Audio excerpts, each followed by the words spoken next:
Hello दोस्तों, स्वागत है आप सभी को राजेश स्टडी में। आज हम लोग देखने वाले अर्थशास्त्र के 7वां अध्याय का लास्ट क्वेश्चन और साथ ही मेरा अर्थशास्त्र का ये लॉन्ग क्वेश्चन का लास्ट होगा। इसके साथ हम लोग अर्थशास्त्र का ऑब्जेक्टिव देखेंगे और सब्जेक्टिव मेरा सारा क्वेश्चन कवर अप हो गया और जो नहीं देखे हैं प्ले लिस्ट में अवेलेबल है, जाके देख सकते हैं।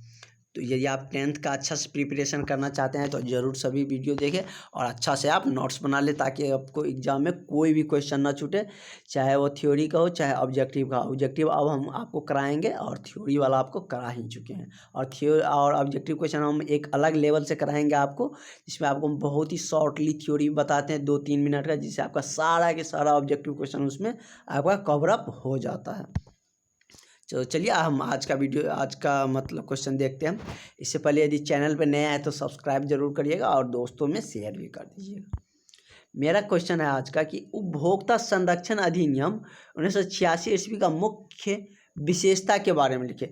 जब 1986 ईस्वी में उपभोक्ता संरक्षण मतलब बचाव के अधिनियम पारित किया गया तो उसका क्या प्रमुख विशेषताएं थे, उसके बारे में हमको लिखना है। तो चलिए देखते हैं क्या सब हुआ था उस समय में। उपभोक्ता संरक्षण अधिनियम के दायरे में सभी वस्तुओं, सेवाओं तथा व्यक्ति, चाहे वह निजी क्षेत्र के हो या सार्वजनिक क्षेत्र को शामिल किया जाता है। मतलब या तो निजी क्षेत्र से या सार्वजनिक क्षेत्र से, दोनों क्षेत्र में, यदि दोनों में से किसी से हो तो उसमें आप इसके दायरे के अंदर मतलब क्या कर सकते हैं, आ सकते हैं, वस्तु के बारे में आप जान सकते हैं इस अधिनियम के अंतर्गत। इसके तहत उपभोक्ता यह जानने का अधिकार प्राप्त है कि वह वस्तु की गुणवत्ता, परिणाम, क्षमता, शुद्धता, मानक, यानी कि मानक मतलब संख्यात्मक कितना है, और मूल्य के बारे में जानकारी प्राप्त कर सकते हैं। इसका मतलब क्या हो कि यदि आप चाहे वो सरकारी हो चाहे वो निजी क्षेत्र से हो, आपको यह जानने का अधिकार है कि हम मतलब कि वस्तु के बारे में कि उसका परिणाम, क्षमता, शुद्धता क्या है। अब ऐसा नहीं है कि जो सरकारी जॉब में या सरकारी नौकरी है या सरकारी आदमी है वही तो जान सकता है, आपका भी अधिकार है। क्योंकि यही नियम कब बनाया गया था, 1986 ईस्वी में उपभोक्ता के संरक्षण का नियम उपभोक्ता संरक्षण अधिकार नियम बनाया गया था। इसके तहत आप क्या कर सकते हैं, वस्तु की गुणवत्ता, परिणाम, क्षमता, शुद्धता, मानक और मूल्य के बारे में जानकारी प्राप्त कर सकते हैं। इसके अतिरिक्त इसे यह भी अधिकार है कि उसे जो भी वस्तु मिल रही है, जो भी वस्तु खरीदारी कर रहे हैं, जो भी वस्तु मिल रही है वह खतरनाक तो नहीं है, ताकि वह अपना बचाव कर सके।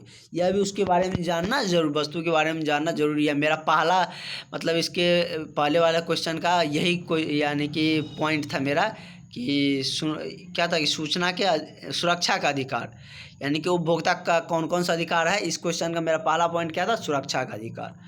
तो यह भी जानना बहुत ही ज़रूरी है कि वस्तु खतरनाक तो नहीं है, ताकि हम अपना बचाव कर सकें। उसके बाद देखते हैं उसका क्या क्या पॉइंट इसमें शामिल किया गया था 1986 के अधिकार के अंतर्गत। उपभोक्ता संरक्षण अधिनियम उपभोक्ता के सशक्त बनाता है, मतलब उसको डेवलप करता है। उपभोक्ता अधिनियम धारा 6 के अंतर्गत उपभोक्ता के निम्न अधिकार प्राप्त किए गए हैं। मतलब यदि आप इसके अंतर्गत उपभोक्ता अधिनियम के अंतर्गत यदि आप किसी वस्तु के रिलेटेड, किसी वस्तु की रिगार्डिंग आप केस फाइल करते हैं तो वो किससे होगा, धारा 6 के अंतर्गत आएगा। तो चलिए क्या क्या अधिकार बनाया गया था 1986 में। पहला अधिकार था सुरक्षा का अधिकार, वो उस पॉइंट में उस क्वेश्चन में भी देखे थे, वही सब है इसमें, सिर्फ इसमें 2 बार है। दूसरा मेरा क्या है, सूचना पाने का अधिकार, और ये सब हम लॉन्ग में समझा भी चुके हैं कि सुरक्षा का अधिकार क्या होता है, सूचना पाने का अधिकार क्या होता है। उसके बाद क्या है, सुनवाई का अधिकार। उसके बाद चौथा मेरा पॉइंट है उपभोक्ता शिक्षा का अधिकार। मतलब उपभोक्ता का मतलब जो उपयोग करते हैं उसी को हम उपभोक्ता कहते हैं,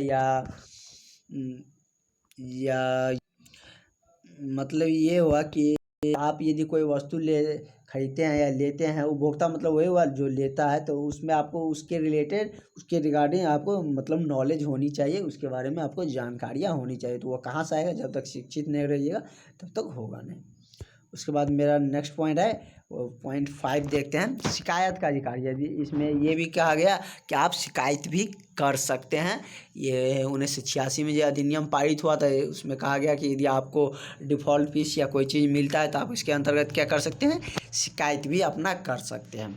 उसके बाद है क्षतिपूर्ति का अधिकार। यदि कोई चीज़ ले लिए उसमें कोई घाटा लग रहा है तो उसके अंतर्गत यदि आप उस पर क्लेम करिएगा तो आपको उसके मतलब उसके लिए क्षतिपूर्ति भी दिया जाएगा। क्षतिपूर्ति राशि या जैसे आपको क्षतिपूर्ति मिले वैसे किया जाएगा। तो चलिए इतना काफ़ी है आपके ये क्वेश्चन के लिए, क्योंकि या तो 5 नंबर का भी पूछे या 7 नंबर का तो अब जनरली नहीं पूछता है, 5 नंबर का पूछेगा तो इतना आपके लिए काफ़ी है। और ये जो लिखे हैं प्रमुख बातें ये पॉइंट टू पॉइंट, उसको पॉइंट टू पॉइंट ही लिखिएगा ताकि एग्जामिनर देखे और आपका एक नंबर भी काटने का उसका मन ना हो। अगर आप ऐसे लिखिएगा तो एक नंबर भी आपका नहीं कटेगा। जैसे इसमें पॉइंट टू पॉइंट लिखा है ऊपर की ये सारे बात लिख देंगे और इसका जो अधिकार का नियम है वो पॉइंट टू पॉइंट ऐसे ही सीरियल वाइज देखेंगे 1 2 3 करके, तो मेरा पूरा नंबर मिलने वाला है। Thank you for watching.